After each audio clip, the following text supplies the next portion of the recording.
Lacey is a full-time accountant who has been married for 9 years, and they have floated in and out of being debt-free, most recently a move in 2021, putting them back into debt. She lives and breathes numbers and spreadsheets professionally, but didn't find a budgeting system that stuck until trying the debt-free mom template. Lacey comes on today to talk about sinking funds, saving, setting aside money in advance, and organizing bank accounts. So thanks, Lacey, for being willing to come on and share. Thanks. I'm happy to be here.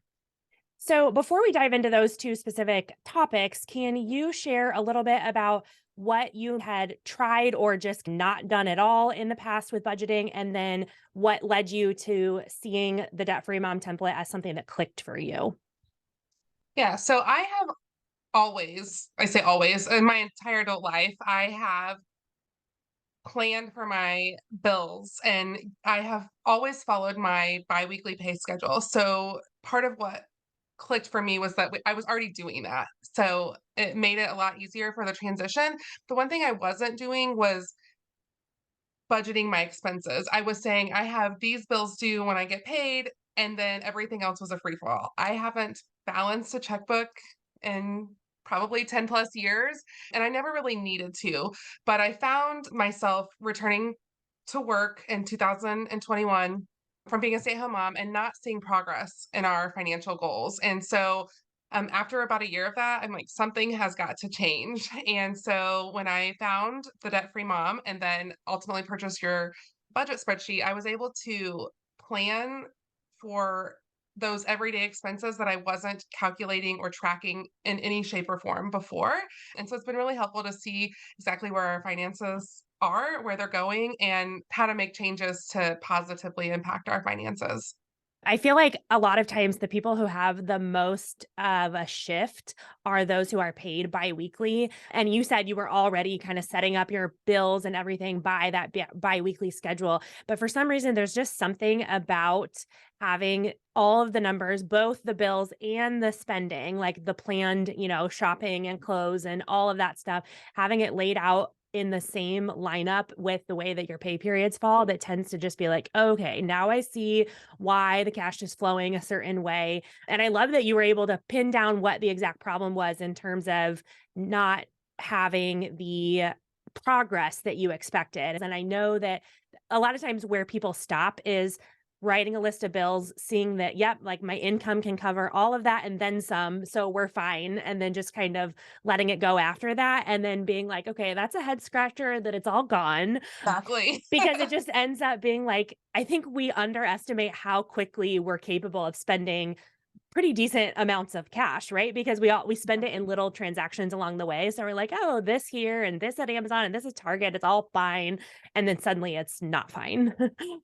That's exactly what we were seeing is that, the 10, 15, $20 purchases here and there really add up. And we use credit cards. I know that's something you've talked about in the past, and we use those for points and try to benefit from that. But when you have it multiple credit cards and you're not tracking where your expenses are, it really is hard to know where your money is going at the end of the Yeah. month or in the end of the pay period. Yeah, you get kind of sticker shock when you see the balances of all of them all together. Like, how did I Mhm. possibly, like, I think a lot of times people will look back assuming either there's some fraudulent charge or my husband bought some $900 thing without saying or something. But it almost never is those things. And more often is the sum of much smaller things Mhm.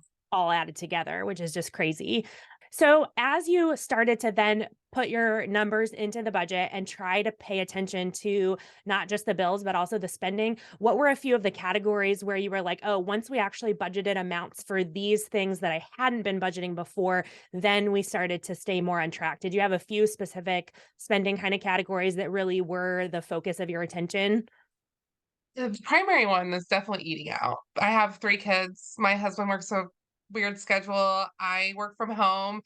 And by the end of the day, sometimes I just don't wanna cook dinner, Mhm. and so we were eating out a lot, and I knew we were, but I wasn't really paying attention to what that total was at the end of the pay period, and that's really where it caught us off guard and where kind of most of our money was going. So not Mhm. only have we stopped doing that as often, we've also, that has effects outside of money, Mhm. Yeah. health-wise and things of that nature. We're spending less time eating out, less money eating out, and our health is going to improve because of that. So it's kind of twofold Yeah, for benefit. sure. Perks all around, right? So, when you applied to come on, the two things that you kind of mentioned as wanting to focus on or ask and spend our time together talking about were you said looking for advice on building and tracking sinking funds for larger annual expenses, as well as saving towards major things like house repairs, car, and then also like connected to that, how do we organize our bank accounts so that we have savings for all of it? Do we keep separate accounts? Do we keep it all in one account? So let's first talk about what you're currently doing for those things. So, two things: annual insurance premium that is a large bill once a year. And then let's talk about like a major house renovation. As it stands now, how would you approach putting that into your budget spreadsheet? So for insurance premiums, I am able to see what that's going to be next year or Mhm. estimate what that's going to be next year. And so currently I have just an automatic transfer coming out of our account into a single savings account. And then in the past, we've just anything extra we've just put into that same account for whatever expense that might be. We did a major house renovation in the early part of 2022, and a lot of that came from the proceeds of a sale of a home, so, like, we Okay. didn't really budget for that. I mean, we Yeah. just had the funds available to us, so it's really just all going into one bank account, and at the then when the premium is due or the expense comes up, I say, "Oh, yep, I've been putting this money in and I can spend it." Hmm. But our financial situation has changed a little bit, and so we don't necessarily always have that money in there in Hmm. the savings Hmm. account to cover that. And so I think for me, it's really important that I'm allocating those funds and making sure that I am saving those funds for that Hmm. particular expense and not pulling it out for a vacation or something of Yeah. that nature. So my rule of thumb with setting up sinking funds is that I first try to, as I'm building the budget long term and kind of looking ahead to the pay periods that are going to include that large expense, whether it's like a school registration or, like you said, an annual premium, I first try to put it in the budget and just see like how cleanly can this fit into my pay period budget. My rule of thumb is if I can spread it out in the 2 or 3 pay periods leading up to the expense, then that's just what I'll do. So, for example, our car insurance premium is paid once every 6 months and it's about $500. So, I just make sure as I'm looking forward into those pay periods, we pay it in April and October. I make sure that I can sit the $500 right into the pay period that it's due. And if not, like, can I split it up and the 2 pay periods leading up to April 1st, can I do like 255 and 255 or something? So that's my default for those. I would call them like a medium-sized expense where it's like I can't assume that I can just drop it into the pay period, but most likely I can spread it out over a couple of pay periods. So for example, like 500 divided by 12 is 60. So I don't want a long list of like $50 a month Mhm. for this and 60 for this and 25 for this, so that I am growing this massive list of funds that I have to remember what they're there for. And then also, it just tends to make me feel like I'm not making a lot of progress in other areas. So, like if I'm primarily wanting to invest in my Roth IRA, but between these 7 different goals, I'm sending $700 to savings for these other sinking funds, there's not a whole lot left for the other one, the other goal. So that's my default approach to kind of, I would say, a medium-sized expense is that I would rather just like, okay, April is not going to be a month that I invest a lot because I'm paying the car insurance premium, but I'll jump back in May to investing more or something. But then for the larger ones, so like house insurance, we closed our escrow account last October. So now we manage the property taxes and the insurance ourselves. And I do set aside monthly amounts for that because it doesn't, all together, that's like $4,000 or something. I can't fit that into one pay period. So I do set monthly amounts for that I transfer into an account. But what I do for those that I'm doing long term is I actually do have separate bank accounts. So I use Ally, and before we even got on together, I googled like what are the other banks besides Ally that let you subdivide your savings? And I found a couple, Discover and Barclays, I think is what it's called, and then Capital One 360 was another one. But I have used Ally for a long time, and I would say in the last 3 or 4 years, they added the option to not only have multiple accounts. So I have like I think 6 different actual savings accounts, but in addition to that, they have a feature on their savings accounts where you can split it into what they call buckets, which is basically subcategories. So I have like an escrow account, and then I have 3 buckets in it, one for each of the property tax payments. Our property taxes are paid in May and September, and then one for the annual home insurance premium.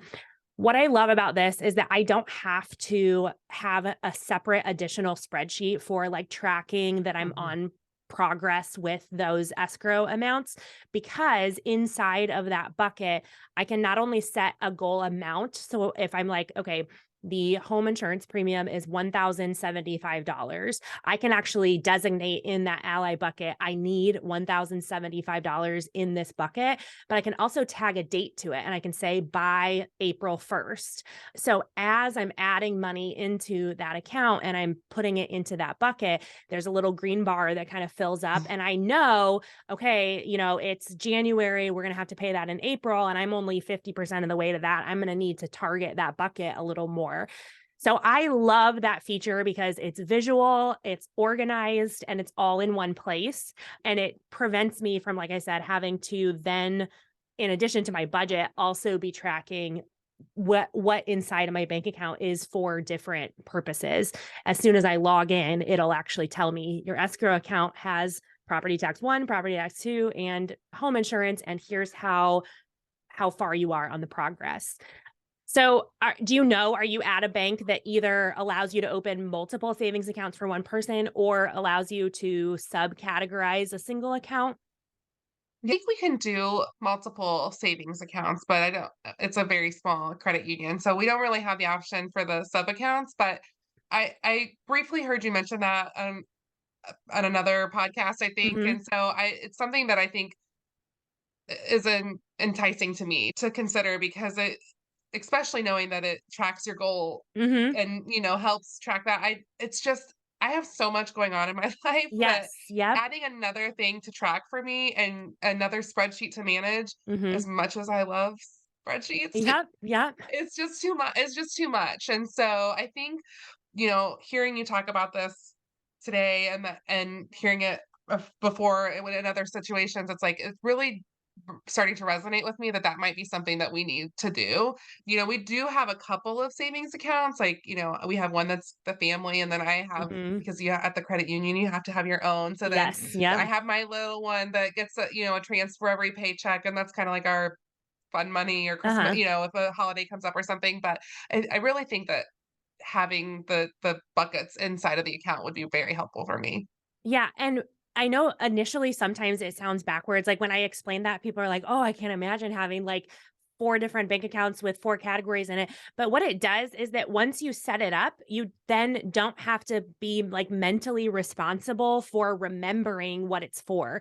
So even though it might like initially be a little bit more administrative work just to set it up one time, what it does is then release you from having to, like you said, track another spreadsheet, or some people, I mean, literally just hold it in their head. Like if they have a $15,000 emergency or savings account, they're like, well, 10 of it is this and 2 of it is this. And I'm like, that would go right out my mind. So I love the idea of once I've set it up, if someone asks me how much are your property taxes, I would honestly log into Ally and look at the bank, like the bucket that I set up to be like, okay, it's that much. Because once I set it up once, then I'm like, okay, now I know what it's for and what the due date is. And I think, so that's kind of the numbers tech side of being organized and having a place for something with a name on it. But on the like money behavior side, I think it also helps a lot with what you mentioned at the beginning, which is pulling money out for other things and then getting to the due date and being like, ooh, I don't have the money for that premium that I thought I would. So when we actually like log into the bank account, instead of just seeing it called my savings account and seeing $12,000, we're actually seeing that this much money is for the insurance premium. And so it just mentally makes it harder to be like, oh, no problem. I'll just use that for vacation Mhm, because it mhm, actually had a name on it. So I love that for myself as well, because I am a spender. I am tempted, especially tempted by savings accounts that aren't my emergency fund. For whatever reason, I've kind of gotten over the using the emergency fund for fun stuff, but I have not gotten that way with my other savings accounts. So if I see too many savings accounts that just have money that's not a specific purpose or a specific due date, then I'm like, well, it wouldn't really negatively impact anything if I just spent that. And that's really tempting for me. So because I know that's tempting, I've tried to really focus on putting some safeguards around those savings, and giving them a name and a due date has been really effective for me, because like you said, I've come to terms with or experienced when that due date comes around, if I don't have the money, then I have to answer for where is it going to come from instead, and I mhm, don't really mhm, have a good answer for that, so I better keep this where I'm putting it. As an aside, I would venture a guess, not always, but I would venture a guess that a bank like Ally would also earn you a lot more interest than a credit union. mm. So Ally, I think right now is at like 3.7% interest. Some are even higher, closer into the fours. So that's a good thing too. Of like you said, we have a mortgage at a credit union, so we were required to open both a checking and a savings account to be a member so that we could, Mhm. get our mortgage there. But I don't keep money in it, because I don't keep money in the savings one other than to just pay the monthly mortgage, because the interest rate I think is like 0.1%. It's definitely under 1. So I definitely prefer to put the money that we're going to just let sit there into something that's going to earn a little more. It's not a life-changing amount, but between all of our savings accounts, they earn a little over $100 a month in interest. And so what I've gotten into doing, we have like a set amount that we want in our emergency fund all the time, and that account earns the most interest because it has the largest balance. But what I do each month is then actually transfer that earned interest out into that escrow account, and I Okay. put it towards like our home insurance, or the property tax. And so it offsets what I actually have to budget for in terms of saving up for some of those premiums. So when I do that, yeah, it's like, I want to say it's like 80 a month from all the interest from the different accounts. And our home insurance premium is 1,075 a year. So it almost entirely covers Oh, wow. the premium, 1,000, yeah, 1,000 a year and earning about 80. So yeah, it almost entirely covers the annual premium just by letting those funds sit there. So that's another incentive too, is like when you see the connection between the bank account and the budget that you're trying to set up, if we let it sit in that high yield savings account over time, it actually minimizes how much pressure we have to put on our budget for some of those larger expenses. So that was an aside about interest rates. But if you're just locked into the bank account or the bank that you're used to or the credit union that you're used to, sometimes it's like, oh, I didn't even think about how transferring this from here to here could mean $1,000 a year in earned interest. And I definitely, like I said, have a mortgage with them, and they were absolutely phenomenal to work with when it came to the customer service and all that stuff. Credit unions are awesome for that.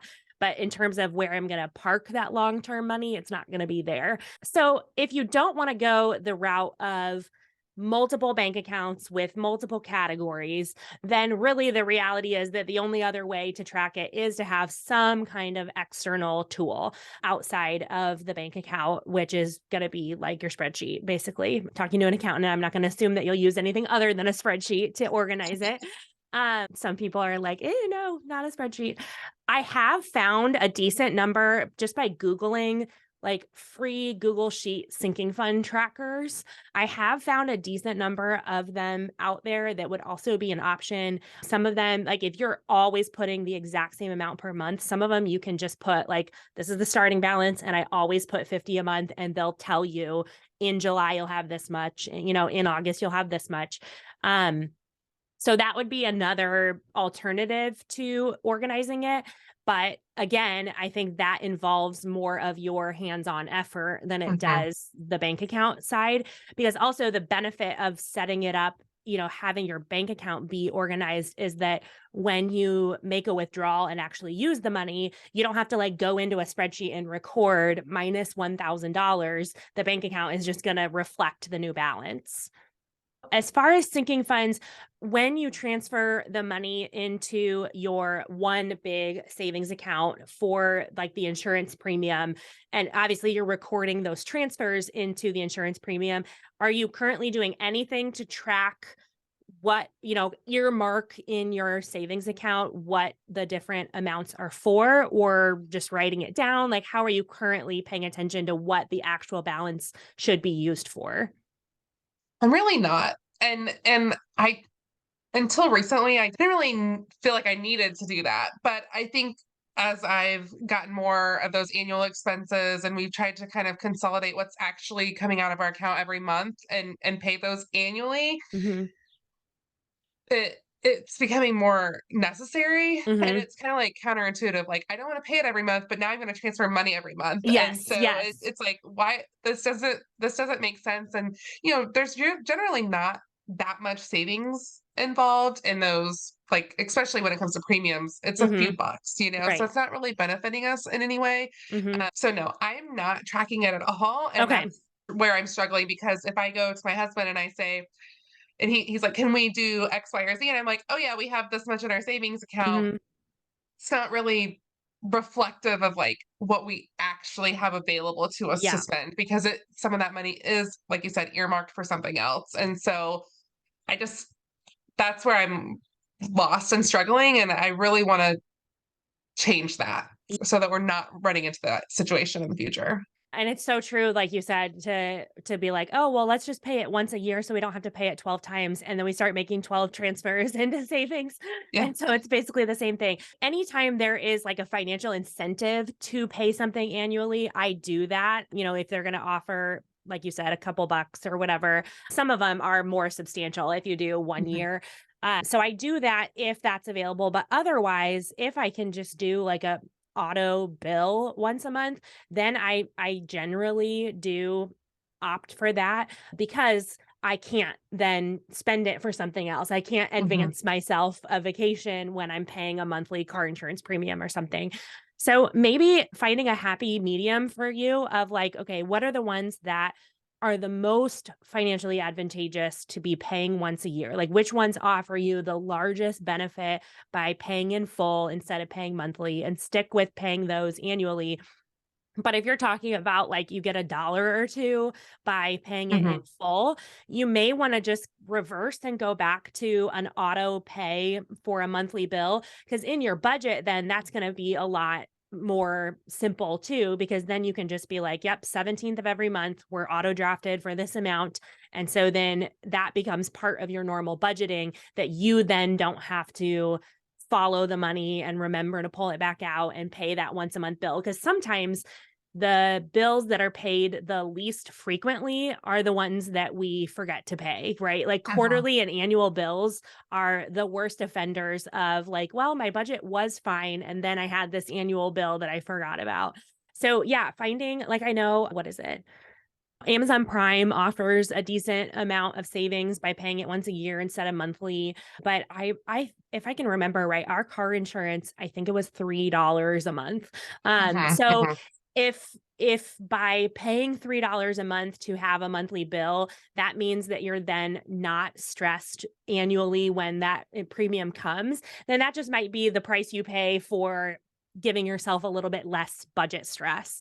So that might be something too to pursue moving forward if you're going to be organizing these bank accounts into different categories with different goals. If you say, okay, I this list is longer than I expected of needing 8 sinking funds in order to manage all these. What are the 2 or 3 that I can just go ahead and put back on an auto draft monthly and build it into my budget just like all my other bills and not really have to worry about it? Do you have like a few off the top of your head where you're like, "Ooh, that would probably be better for those?"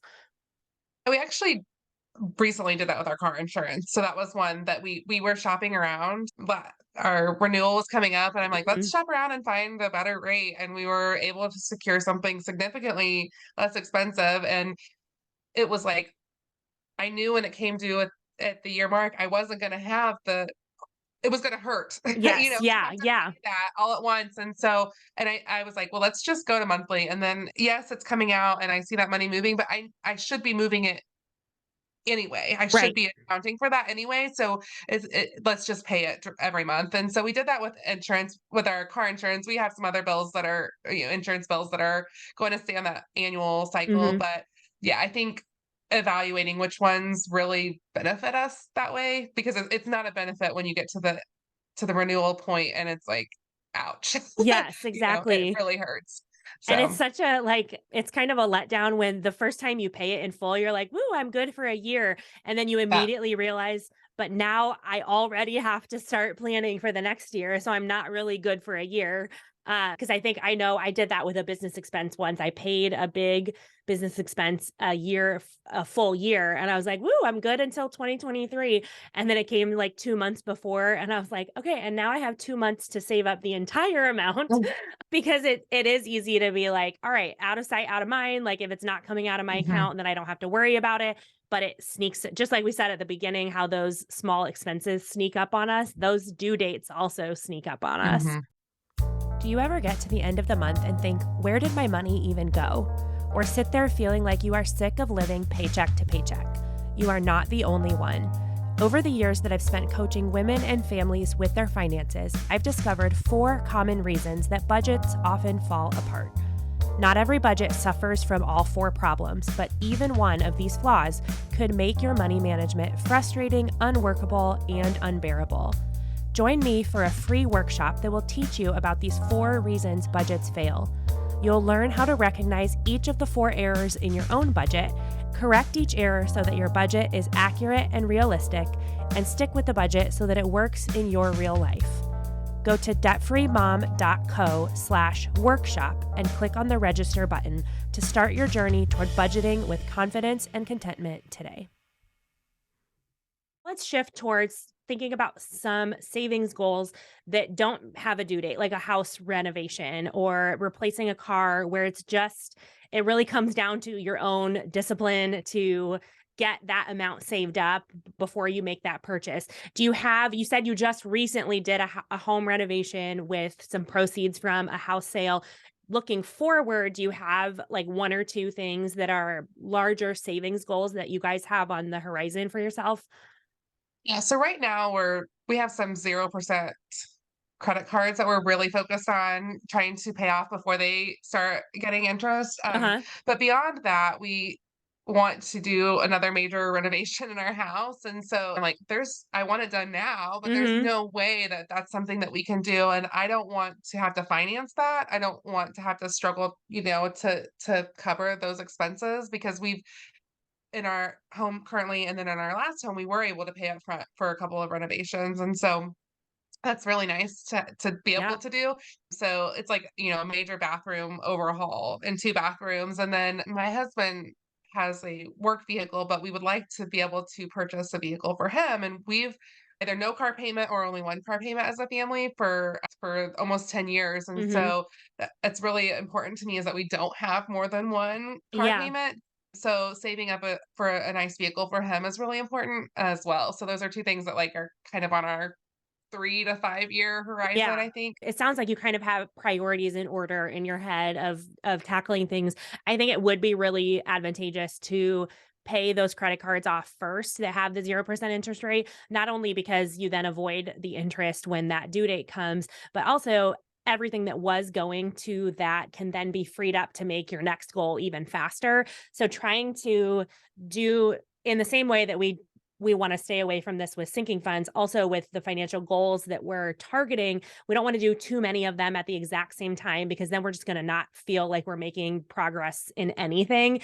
People are like, well, we want to, like you said, we want to do the bathroom and we want to do the car and we want to pay off the credit card. So they take whatever extra they have per pay period and divide it into 3. And then they're constantly saying, like, nothing's happening. Like, we're not doing anything, because it's not enough to pay off the card, but it's also not enough to redo the bathroom, and it's certainly not enough to buy a car in cash. So then we just feel like, well, there's no point. I'm trying and it's not working.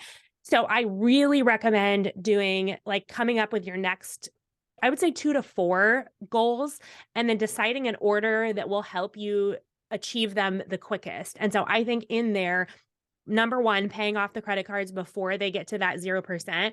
And it's sometimes just a matter of telling ourselves, like, I know this doesn't feel like it's helping with our future bathroom or our future car, but what I'm doing now is going to free up so much more income in the near future that then that next savings goal can happen way faster than if I had this card still looming over our budget.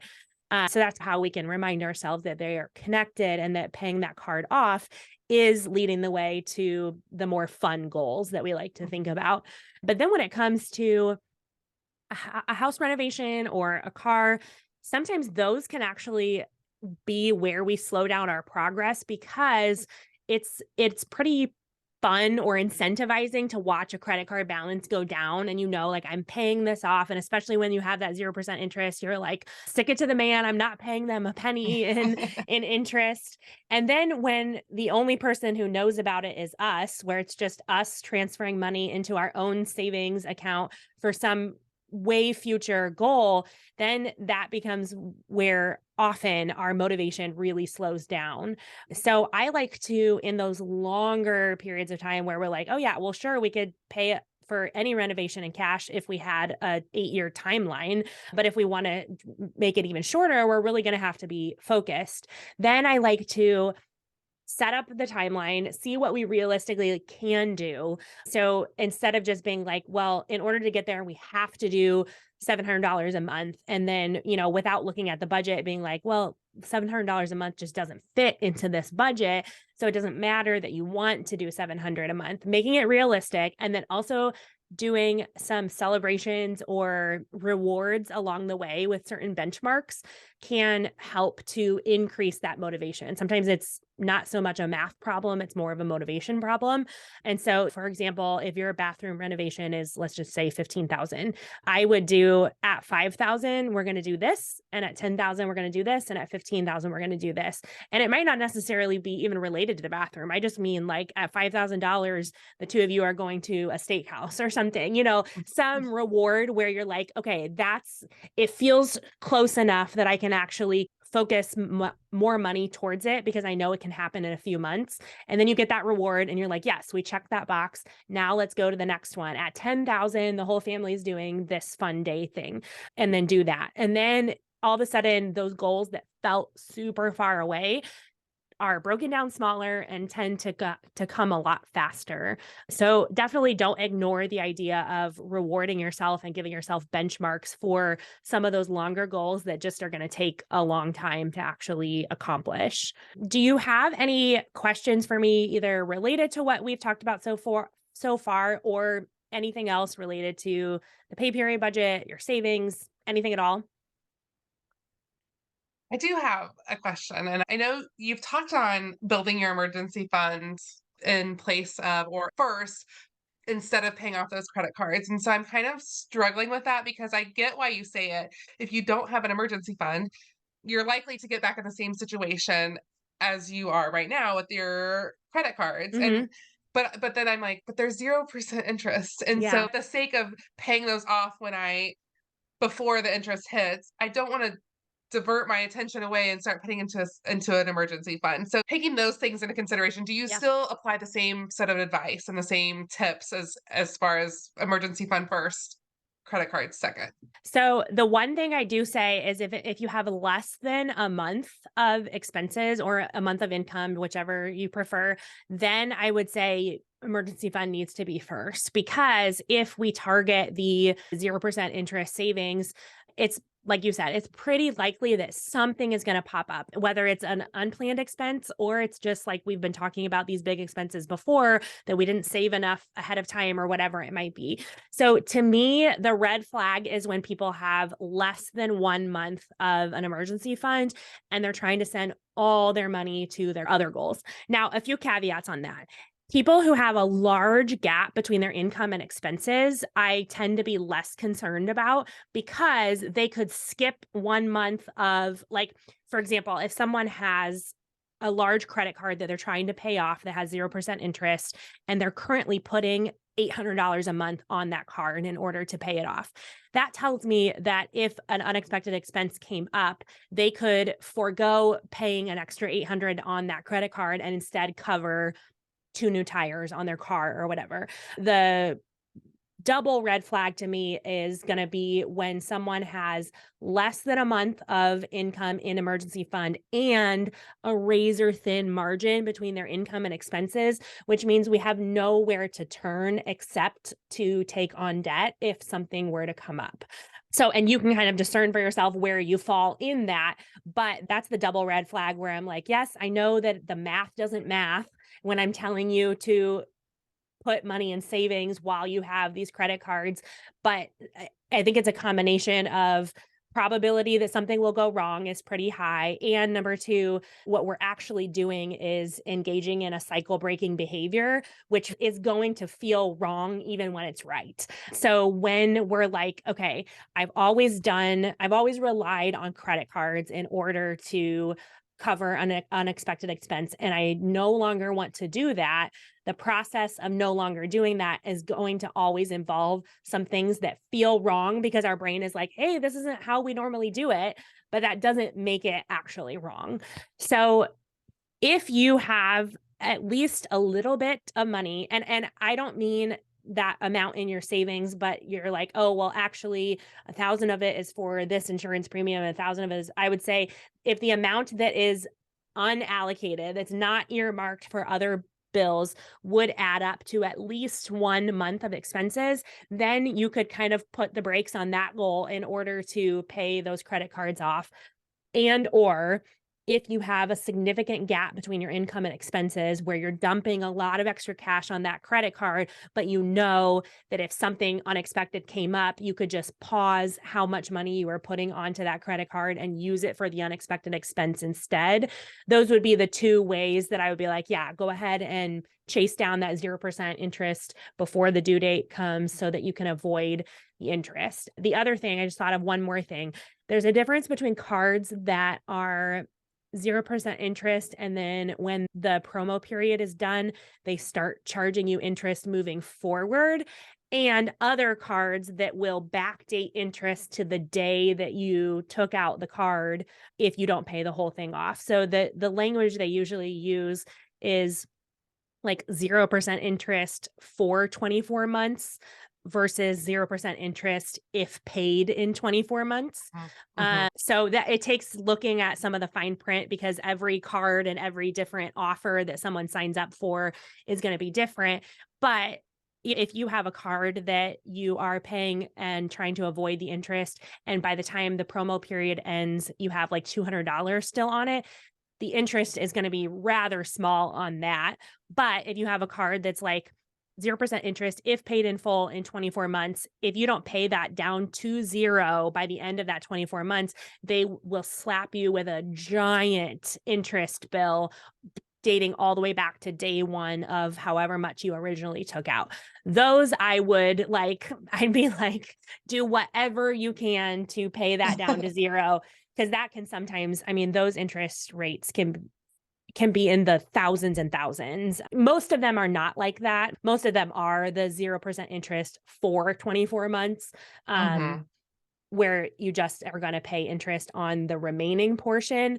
But every once in a while, I get someone being like, how is it even legal that I had $500 left on it and they just charged me $3,000 in interest? And it's like, it's because it went back to day one for the last 24 months being charged 23% interest. Like that's just going to add up to a couple $1,000s. So those would be kind of the triage of questions that I would process through if I were in your shoes is, can I cover 1 month? And then if I can, or even if I can't, do I have a significant enough buffer between my income and expenses that if I needed to pause my goals, I would have the ability to pay an unexpected expense in cash? And then last, am I going to have a little bit of interest charged if I don't make it all the way to this deadline, or am I going to have a giant amount of interest charged? Yeah, that is super helpful and it validates what I'm doing. So Okay, good. I appreciate that because I'm like, am I doing this wrong? And even there is no true wrong answer. I know like any progress is great progress, but I want to make sure I'm making the best choices for us because we are in a position where we should be making lots of progress towards our financial goals, and we weren't. And Mhm. so having your spreadsheet and the visibility into exactly where all of our money is going is helping me. It's also helping me explain to my husband like why we are in the situation we're in, Uh-huh. or why we're not in the situation we want to be in. And so it's just been super helpful. I go to him and I'm like, listen to what she said here. And like, we should start doing X, Y, and Z because it makes sense. So I Yeah. appreciate the way you share that and communicate that to me and all of your followers. It's great. Well, I appreciate that. And I hope like what I just did with that question, I know it's probably annoying to like ask a question and then be asked more questions in return. But my goal is always to like just give you the confidence to make the right decision that is going to work best for how you're wired and what your family needs. Not like you said, that there is one magical right answer and I'm able to confidently give it because I mean, money is so complicated and there are so many different factors that are related to just the cold hard numbers, but then are also just related to like what motivates you or what are you interested in. So my hope is always that one, I can give you the assurance that whatever you're doing is probably the right thing and it's so much better than doing nothing.